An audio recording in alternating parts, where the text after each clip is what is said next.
নমস্কার প্রিয় শ্রোতা বন্ধুরা, সুকন্যা গল্পের ফেরিওয়ালা অরিজিনালস চ্যানেলে আপনাদের সবাইকে সুস্বাগতম। আমার গল্প পাঠ ভালো লাগলে আমার চ্যানেলকে লাইক, সাবস্ক্রাইব ও শেয়ার করার অনুরোধ রইল। এই চ্যানেলে আমি নিয়মিত নানান স্বাদের গল্প পাঠ করে থাকি। গল্পের নাম বেনিটির জঙ্গলে, লিখেছেন হরিনারায়ণ চট্টোপাধ্যায়। অনেক বছর আগের কথা। তখন আমি সরকারের কৃষি বিভাগের সঙ্গে যুক্ত। আমার কাজ ছিল গায়ে গায়ে ঘুরে চাষাবাদের তদারক করা, চাষের ব্যাপারে চাষিদের কোনো অসুবিধা হচ্ছে কিনা দেখা।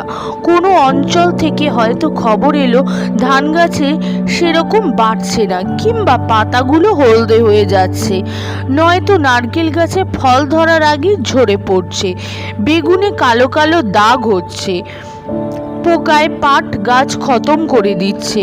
অমনি আমাকে ওষুধ বিশুধ নিয়ে সেই অঞ্চলে ছুটতে হতো, নিজের চোখে সব দেখে ব্যবস্থা করতে হতো। কাজটা আমার খুব ভালো লাগতো। যাওয়া আসা দৌড়ঝাঁপের কষ্ট হয়তো একটু হতো, কিন্তু বয়স কম থাকার জন্য সেসব কষ্ট আমার গায়েই লাগতো না।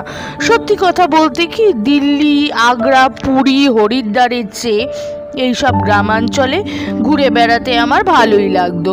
এইসব জায়গায় গেলে আমার দেশ আর দেশের মানুষকে ভালোভাবে চিনতে পারা যায়। তাছাড়া আমি গেলে চাষি মহলে একটা আনন্দের ঢেউ বয়ে যেত।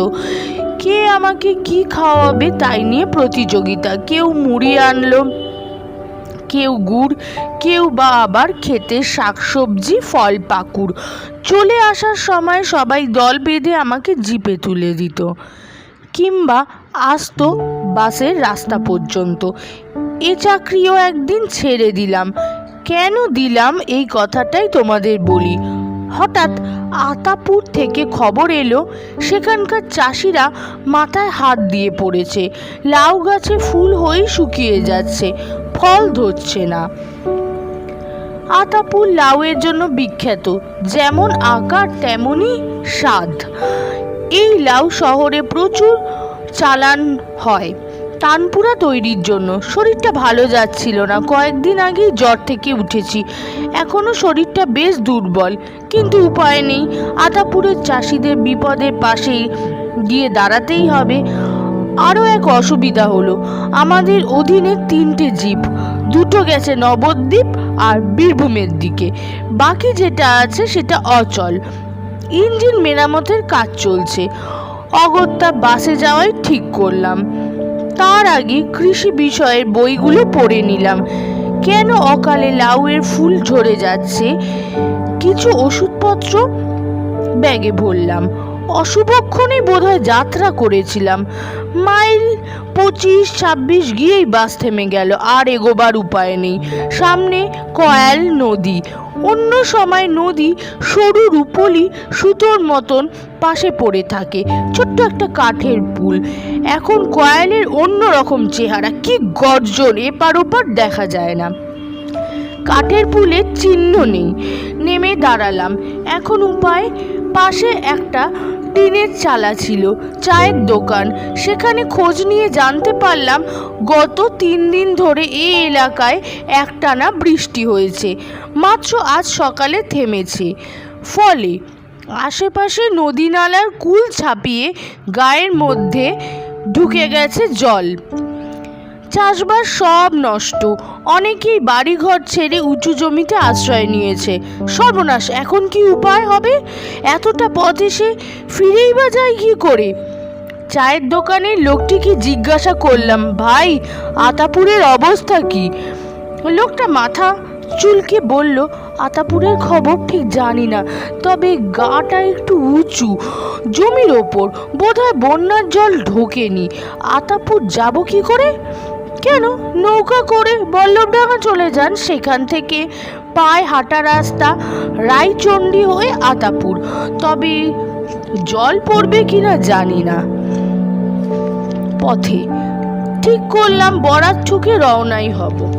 আকাশের অবস্থা খুব একটা ভালো নয়। বৃষ্টি থেমেছে বটে, তবে আকাশ জুড়ে কালো মেঘের আনাগোনা, যে কোনো মুহূর্তে বৃষ্টি শুরু হয়ে যেতে পারে। তার উপর ফিরে যাওয়ার রাস্তাও বন্ধ। বাস ফেলে রেখে ড্রাইভার আর কন্ডাক্টর সরে পড়েছে। সামনে দেখলাম কয়াল নদীতে গোটা তিনেক নৌকো পারাপার করছে। কাঁধে ব্যাগ ফেলে একটা নৌকার চেপে বসলাম। মিনিট 20 মধ্যেই বল্লভডাঙ্গা পৌঁছে গেলাম। রায়চণ্ডী পর্যন্ত অনেকেই সঙ্গী হলো। তারপর আতাপুরের রাস্তায় আমি একলা। মনে হলো এদিকে বন্যার প্রকোপ বেশি নেই, কিন্তু আতাপুরের কাছাকাছি গিয়েই দেখলাম দুপাশে জলের স্রোত। ক্ষেত খামার সব জলের তলায়, দুপাশে বাড়ি খালি, লোকজন সব সরে গেছে। গাঁয়ের মাঝখানে কৃষি বিভাগের বাড়ি, একতলা অফিস, দোতলায় থাকার ব্যবস্থা। আমি এলেই দুতলায় থাকি। অফিসের সামনে গিয়ে যখন পৌঁছালাম তখন অন্ধকার নেমেছে। চারিদিকে ব্যাঙ আর তক্ষকের ডাক। ব্যাগ থেকে টর্চ বের করে দরজার উপর আলো ফেললাম। দরজায় বিরাট তালা ঝুলছে। সর্বনাশ, এখানে রাতটা কাটাবো কোথায়? ব্যাগের মধ্যে পাউরুটি আর কলা এনেছিলাম, তাও শেষ হয়ে গেছে। আশেপাশের বাড়ি বন্ধ। লোকেরা আশ্রয়ের জন্য যে যেখানে পেরেছে পালিয়েছে। যদিও আতাপুর গ্রামটা উঁচু জায়গায়, তবুও জোর করে কিছু বলা যায় না। বন্যার জল বাড়লেই গ্রামে ঢুকে পড়বে। নিরুপায় হয়ে এদিক ওদিক দেখলাম, কোথাও কেউ নেই। রাতটা হয়তো অভুক্ত অবস্থায় কৃষি অফিসের বারান্দাতেই কাটাতে হবে। সেটা মোটেই নিরাপদ নয়। কিছুটা এগোতেই নজর পড়ল পাশের একটা কুঁড়ে ঘর থেকে আলো দেখা যাচ্ছে। তার মানে লোক আছে ভেতরে। এগিয়ে গিয়ে দেখলাম, কে আছো, বাইরে এসো। দীর্ঘ একটা ছায়া। কাছে আসতে লণ্ঠনের আলোয় চিনতে পারলাম তিলক, কৃষি অফিসের বেয়ারা। সকলের ফয়ফরমাস খাটে।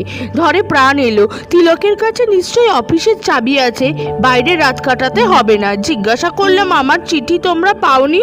তিলক ক্ষণক্ষণে গলায় উত্তর দিল, আর চিঠি? চারিদিকে যা ব্যাপার, পিয়নই আসছে না কদিন ধরে। চিঠি বিলি করবে কে? দাও, অফিস ঘরের চাবিটা দাও। চাবি তো সুনন্দবাবুর কাছে, তিনি চাবি দিয়ে চলে গেছেন। চলে গেছেন কোথায়? তার বাড়ি নন্দীপুর। নন্দীপুরে সুনন্দবাবুর বাড়ি তা জানতাম। আতাপুর আর নন্দীপুর পাশাপাশি গ্রাম, মাঝখানে 2.5 মাইল পথ।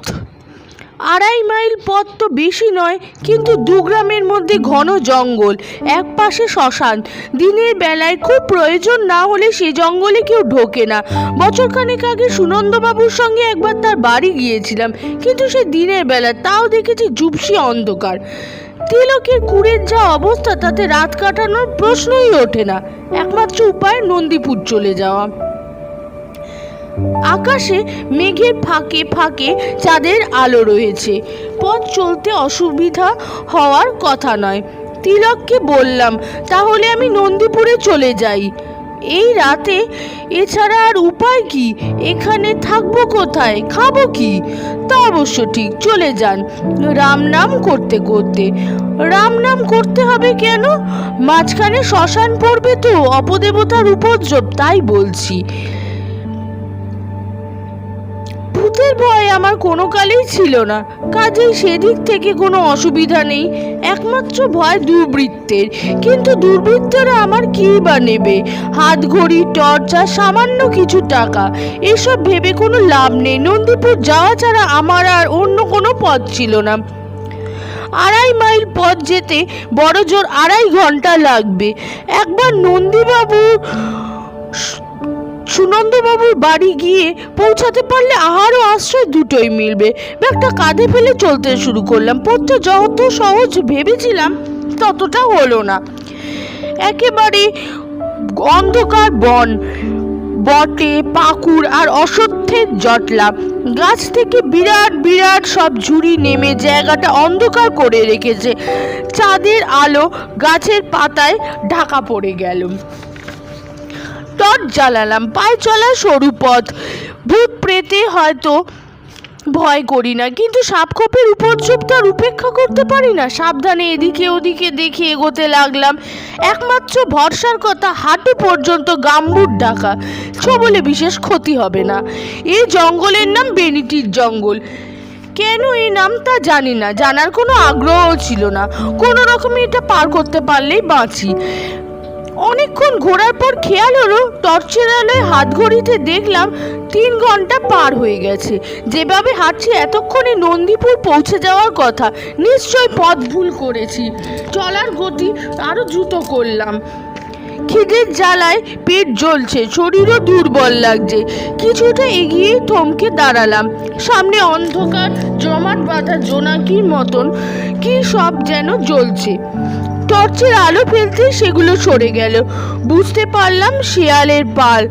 টর্চটা এদিক ওদিক ঘোরাতে দেখলাম চারিদিকে মরার মাথার খুলি আর হাড় ছড়ানো। তার মানে শ্মশান।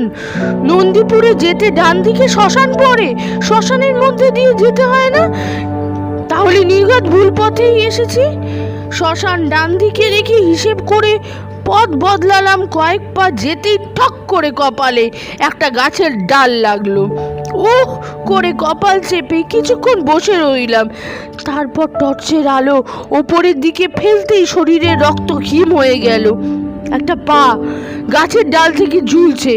কেউ বোধ হয় কাউকে মেরে গাছের ডালে টাঙিয়ে রেখেছে। কিন্তু টর্চের আলোয় যতদূর দেখা গেল কেবল পাই দেখতে পেলাম। শরীরটা কোথায় গেল?